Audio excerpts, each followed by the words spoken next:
Hello students, कैसे हैं आप सब लोग। मैं परमजीत यूनियन पाठशाला में आप लोगों का स्वागत करती हूँ। तो जैसा कि बच्चों, मैंने आप लोगों को लास्ट की वीडियो में आप लोगों को एनसीईआरटी के बुक से एक कविता पढ़ाई थी जिसका नाम था वीर तुम बढ़े चलो। ठीक है, तो याद आ गया होगा आप लोगों को मैं किस कविता की बात कर रही हूँ। तो मैंने उस वीडियो में आप लोगों को लास्ट जो वीडियो मैंने आपको भेजी थी या आपको जो पढ़ाया था मैंने कविता वीर तुम बढ़े चलो, उसमें मैंने पूरी कविता को आपको अच्छी तरह से सारांश के साथ अर्थों के साथ आपको समझा दिया था।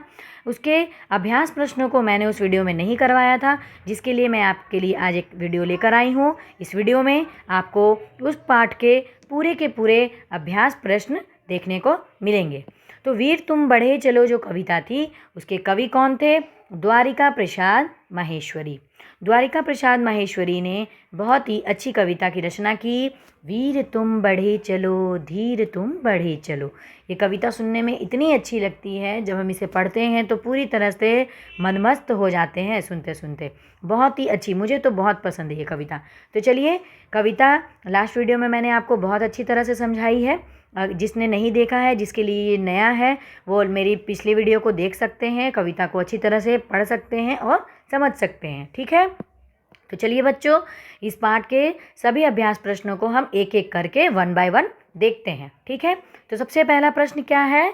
नंबर वन में है, कवि वीर कहकर किसे संबोधित करता है?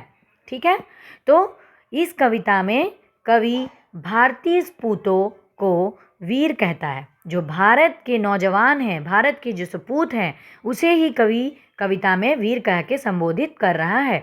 ये वो सपूत हैं जो देश की आज़ादी के लिए स्वतंत्रता संग्राम की बिगुल फूंकते हैं। वे वीर स्वतंत्रता संग्रामी के लोग ही हैं।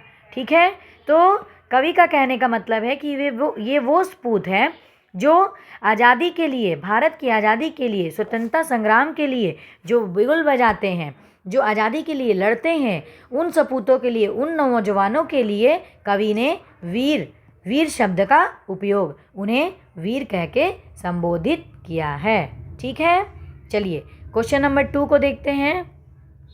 कवि कौन सा प्रण करने के लिए कहता है? क्या प्रण करने के लिए कह रहा है कवि कविता में? तो कवि क्या कहते हैं? कवि स्वतंत्रता संग्रामियों को प्रण करने को कहता है। वह प्रण है कि चाहे जान चली जाए पर देश की आन बान और शान न जाए। ठीक है, हमारा तिरंगा सदैव हमारे हाथ में लहराता रहे। हमारे देश की आन बान शान हमारे लिए सबसे बढ़कर है। ठीक है, हमें कविता में कवि कह रहे हैं कि जो स्वतंत्रता संग्रामी हैं, जितने भी सपूत हैं, जितने भी वीर हैं, जितने भी नौजवान हैं जो हमारे देश की रक्षा कर रहे हैं, बॉर्डर में हमारे लिए लड़ाइयाँ लड़ रहे हैं, उनके लिए हमारे देश की आन बान शान सबसे पहले है। चाहे उसके लिए उन्हें अपने जान क्यों ना देनी पड़े, तब भी जान भी चली जाएगी, फिर भी वो हमारे देश का जो तिरंगा है उसे नीचे गिरने नहीं देंगे। हमेशा आसमान में लहराता हुआ ही तिरंगा दिखेगा। ठीक है, तो चलिए 3 नंबर प्रश्न में क्या है? इस कविता से हमें क्या प्रेरणा मिलती है? तो बच्चों, इस कविता से हमें प्रेरणा मिलती है कि बाधाएं जितनी भी आए, हम अपने लक्ष्य पर एकाग्रचित होकर डटे रहें। देश के सम्मान की रक्षा के लिए हम भारतीयों को धैर्य रखना चाहिए, घबराना बिल्कुल नहीं चाहिए। ठीक है, तो कविता में कवि कह रहे हैं कि इस कविता को पढ़ने के बाद, पूरी कविता को पढ़ने के बाद हमें यही प्रेरणा मिलती है, यही सीख मिलती है कि हमारे जीवन में कितनी भी कठिनाइयाँ, कितनी भी समस्याएं क्यों ना आए, हमें कभी अपनी हिम्मत नहीं हारनी चाहिए। ठीक है, और कभी भी किसी चीज़ से डरना नहीं चाहिए। ठीक है, हमेशा आगे बढ़ते रहिए, आगे ही बढ़ते रहना चाहिए, आगे की ओर अग्रसर होना चाहिए, पीछे मुड़कर नहीं देखना चाहिए।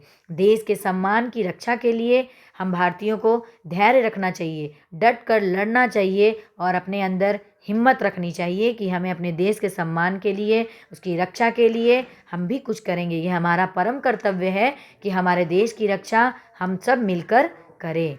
ठीक है, चलिए उसके बाद क्वेश्चन नंबर 4 4 नंबर में क्या है? 4 नंबर में बच्चों 3 पंक्तियाँ दी हुई हैं कविता की, ठीक है। तो निम्नलिखित पंक्तियों का आशय स्पष्ट करना है, ठीक है। तो सबसे पहले पंक्ति को पढ़ लेते हैं। क्या है कि अन्न भूमि से भरा, वारी भूमि से भरा, यत्न कर निकाल लो, रल भर निकाल लो, वीर तुम बढ़े चलो, धीर तुम बढ़े चलो। अन्न भूमि से भरा, वारी भूमि में भरा, मतलब क्या है इसका कि भारत की जो भूमि है, भारत की जो भूमि है, धरती जो है वो बहुत ही उर्वरा है, बहुत ही उपजाऊ है, ठीक है। इसीलिए हमारे देश में कितनी अच्छी अच्छी फसलें उगती हैं, उपजाऊ मिट्टी के कारण ही, ठीक है। जमीन जल पूरित है, जमीन के अंदर क्या है, पूरी तरह से जल भरा हुआ मिलता है, पूरी तरह से पानी भरा हुआ है। यह धरती रत्न गर्भा है। रत्न, पृथ्वी का जो गर्भ है, धरती का जो गर्भ है, उसमें इतने रत्न भरे हुए हैं, इतने कीमती रत्न भरे हुए हैं कि उन्हें हमें अपने परिश्रम से, अपने मेहनत से हमें बाहर निकालना है, ठीक है। और अर्थात भारत की उपजाऊ भूमि परिश्रमी के लिए लक्ष्मी स्वरूपा है। मेहनत करो और धन प्राप्त करो। मेहनत करने से हमें पीछे बिल्कुल नहीं हटना चाहिए बच्चों। मेहनत करके हमें इतनी मेहनत करनी है कि धरती के अंदर, पृथ्वी के अंदर जितने रत्न छुपे हुए हैं, हमें अपने परिश्रम से उसे बाहर निकालना है और उसका अच्छी तरह से उपयोग करना है, मेहनत करके धन प्राप्त करना है, ठीक है। अतः भारत भूमि को आज़ाद करने के लिए वीरों तुम बढ़ते चलो, धीरों तुम बढ़ते चलो। हम आगे बढ़ते जाएंगे, परिश्रम करते जाएंगे, मेहनत करते जाएंगे और अपनी ऊंचाइयों को हासिल करते जाएंगे, ठीक है। और भारत भूमि को आज़ाद करने के लिए वीरों को हमेशा कहते हैं, हमेशा कहेंगे कि हमें बिल्कुल आगे बढ़ते रहना चाहिए, पीछे मुड़कर कभी नहीं देखना, ठीक है। चलिए प्रश्न नंबर 5 में क्या है? प्रश्न नंबर 5 पे है बच्चों कि इस कविता के माध्यम से कवि हमें क्या संदेश देना चाहता है, कवि क्या बताना चाह रहा है कविता के माध्यम से? तो उत्तर में क्या है? इस कविता के माध्यम से कवि हमें संदेश देना चाहता है कि जीवन में बाधाएं हैं, इन बाधाओं से घबराना नहीं चाहिए, हमें बिल्कुल नहीं डरना चाहिए, बिल्कुल हिम्मत नहीं हारनी चाहिए।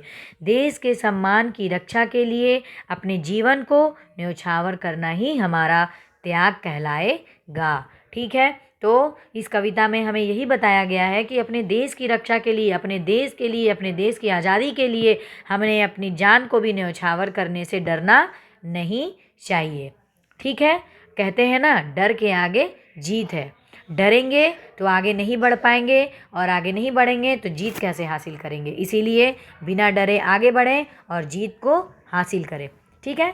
तो चलिए बच्चों, दूसरे अभ्यास में क्या दिया है, पाठ से आगे जो आपके पाठ में लिखा हुआ है उसमें क्या कहते हैं? सबसे पहला प्रश्न क्या है उसमें कि कविता का एक शीर्षक सुझाइए। कविता के द्वारा क्या शीर्षक हमें सुझाया गया है वो हम बताएंगे। भारत के धीर वीर बढ़ते रहे। हमें पूरी कविता में यही बताया गया है कि पूरे भारत के जो वीर हैं, जो धीर हैं, वो हमेशा आगे की ओर बढ़ते रहें, ठीक है। प्रश्न नंबर 2, कविता को पढ़कर आपके मन में क्या भाव जगते हैं? लिखिए।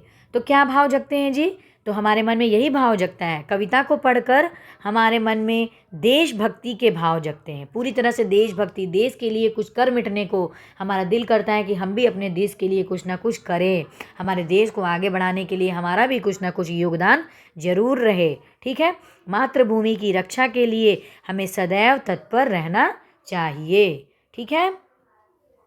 प्रश्न नंबर 3, राष्ट्रीय ध्वज को फहराने के कुछ नियम हैं, पता करें। चलें, तो सबसे पहले हमें सबको पता है कि हम राष्ट्रीय पर्व हमारे देश में मनाते हैं, उसमें हम राष्ट्र झंडोत्तोलन करते हैं, ठीक है। राष्ट्र ध्वज को फहराते हैं। तो कैसे फहराते हैं उसके बहुत सारे नियम हैं, भारतीय कानून में लिखे गए हैं कि उन नियमों का अगर उल्लंघन हम करते हैं तो उससे हम दंड के भागी होंगे, ठीक है। तो हमें उल्लंघन नहीं करना है बच्चों, हमें दंड का भागी बिल्कुल भी नहीं बनना है। सभी नियमों का पालन जरूर करना चाहिए बच्चों। तो चलिए हम जानते हैं कि क्या क्या कर लेना चाहिए। तो राष्ट्रध्वज संध्या में नहीं फहराना चाहिए, सबसे पहली बात। दूसरी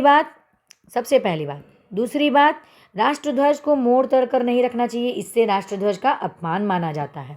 ठीक है। तीसरे नंबर पे क्या है कि राष्ट्रध्वज सदैव डंडे की चोटी जो है, चोटी से थोड़ा नीचे फहराना चाहिए। जो चोटी होती है वो थोड़ी सी ऊपर होती है और जो झंडा होता है वो थोड़ा सा नीचे करके ही फहराना चाहिए। ठीक है। नंबर 4, संध्या पूर्व यानी शाम होने से पहले इसे उतार लेना चाहिए। ठीक है। और नंबर 5 में क्या है कि ध्वज फहराते समय हमें राष्ट्रगान जरूर गाना चाहिए। जन गण मन हमारा राष्ट्रगान है, इसे हमें जरूर गाना चाहिए। और हमें झंडा फहराते समय सभी को खड़े होकर पूरी अच्छी तरह से राष्ट्रगान को गाना चाहिए और राष्ट्रीय ध्वज को फहराना चाहिए। ठीक है बच्चों, आशा करती हूँ कि आपको मेरी बातों को अच्छी तरह से समझ में आ रही होंगी, समझने में कोई परेशानी नहीं हो रही होगी। मैं अच्छी आसान भाषा में आपको समझाने का प्रयास कर रही हूँ, तो आशा करती हूँ कि आपको सब अच्छे से समझ में आ रहा होगा। तो चलिए प्रश्न नंबर 4 में क्या है, आगे बढ़ते हैं। धरती हमें बहुत कुछ देती है, अन्न और जल के अलावा धरती हमें क्या क्या देती है, बताइए। धरती से हम कहते हैं ना, इस धरती से ही हमको अन्न मिलता है, इस धरती से ही हमें जल मिलता है, इस धरती में हम रहते हैं, हमें हर एक चीज़ इस धरती से ही मिलती है। इसके अलावा हमें और क्या मिलता है बच्चों, चलिए बताइए। तो चलिए देखते हैं उत्तर में।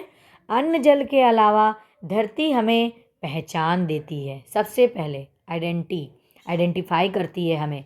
हमें क्या पहचान देती है, हमें पहचान देती है कि हम गर्व से कहते हैं, कहीं भी जाते हैं देश विदेश कहीं भी, तो हम वहाँ जाकर खड़े होकर कह सकते हैं कि हम भारतीय हैं। क्या हैं, भारतीय हैं, भारतवासी हैं, भारत के रहने वाले हैं। भारतीय का कहने का अर्थ हुआ कि हम भारत के वासी हैं, भारत में रहने वाले हैं। ठीक है। तो कहाँ रहते हैं, हम भारत के वासी हैं, भारत में रहने वाले हैं।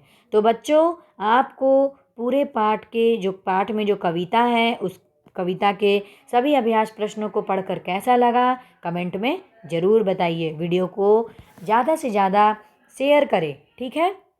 और चैनल में अगर आप नए हैं तो चैनल को सब्सक्राइब करना बिल्कुल ना भूलें। ठीक है। मैं परमजीत आपको इस पूरी वीडियो के साथ बने रहने के लिए और वीडियो को पूरी तरह से देखने के लिए बहुत बहुत धन्यवाद कहती हूँ। ठीक है।